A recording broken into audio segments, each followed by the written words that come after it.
কুরুক্ষেত্রের যুদ্ধের সময় কৃষ্ণকে লেখা রাধার একটি চিঠি। প্রিয়তম, সম্বোধন কি অন্য কিছু হলে ভালো হতো? যুদ্ধক্ষেত্রে কেউ কি অন্যের চিঠি পড়ে? প্রয়োজন নেই এমন সম্বোধনের, হয়তো অধিকারও নেই। তাহলে সুহৃদ কিংবা বন্ধু লেখা যাক। সম্বোধনে কাজ নেই, তোমার জন্য কোনো সম্বোধন পৃথিবীর অভিধানে নেই। তুমি আজ যুদ্ধক্ষেত্রে, চারিদিকে রক্ত, অস্ত্র, ক্ষমাহীন মৃত্যুর পাহাড়। তুমি সুস্থ থাকো, ভালো থাকো আমার পরমায়ু নিয়ে। তোমাকে না ছোঁই যেন যুদ্ধের উষ্ণ বালুকণা। অক্রুর যেদিন তোমায় নিতে এসেছিল, আমরা অনেক বলেছিলাম, চোখের জলে পিছল করে দিয়েছিলাম তোমার রথের পথ, শুয়েছিলাম তোমার যাত্রাপথে। তবু তুমি চলে গেলে, বলেছিলে আবার আসবে। কবে কবে কবে পুরুষোত্তম, কবে আবার আসবে রাজা দুঃখিনীর কুটিরে?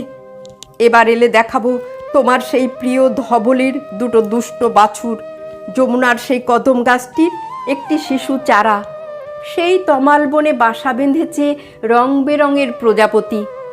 আমার প্রতিদিন গাঁথা গুঞ্জমালা শুকিয়ে যাচ্ছে রোদ্দুরে। তুমি কি আর কোনো দিন পড়বে না? তোমার সামনে এখন দ্রোণাচার্যের রথ, পিছনে তোমারই সংশক্ত সেনা। শল্য, মুষল, একাগ্নি, অগ্নিবাণে আচ্ছন্ন আকাশ, চারিদিকে বানবৃষ্টি, সুদর্শন চক্রবুহ বাজছে তোমার পাঞ্চজন্য মেঘের মতো।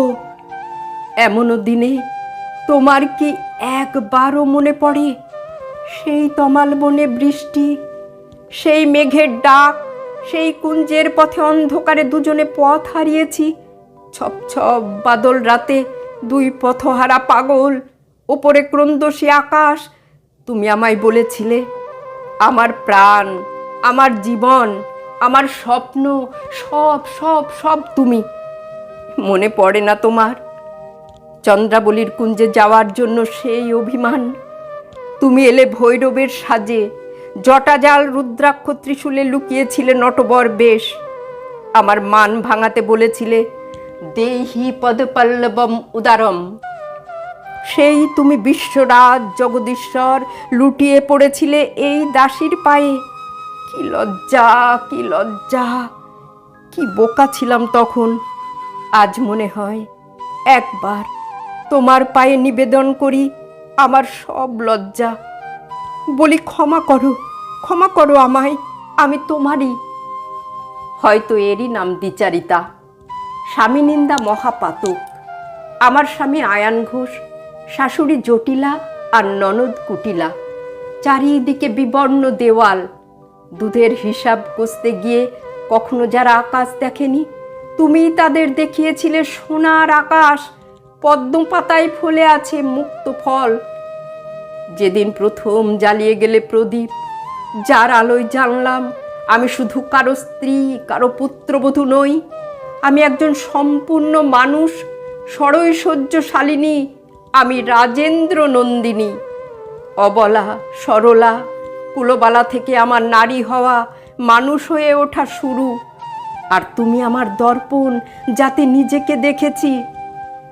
দাসী নই আমি, আমি ব্রজরাজেশ্বরী।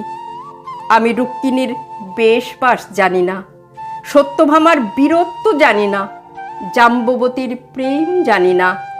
আমি রাধা, আমি সম্পূর্ণা, আমি আলোক সামান্না, বিশ্বরাজের প্রেমে আমি সর্বোত্তম। তবু বলি, যুদ্ধের শেষে দিনান্তে যদি পারো একবার এসো আমার ঘরে। নিন্দিত আমায় নন্দিত করো, পূর্ণ করো, দীপান্বিত করো।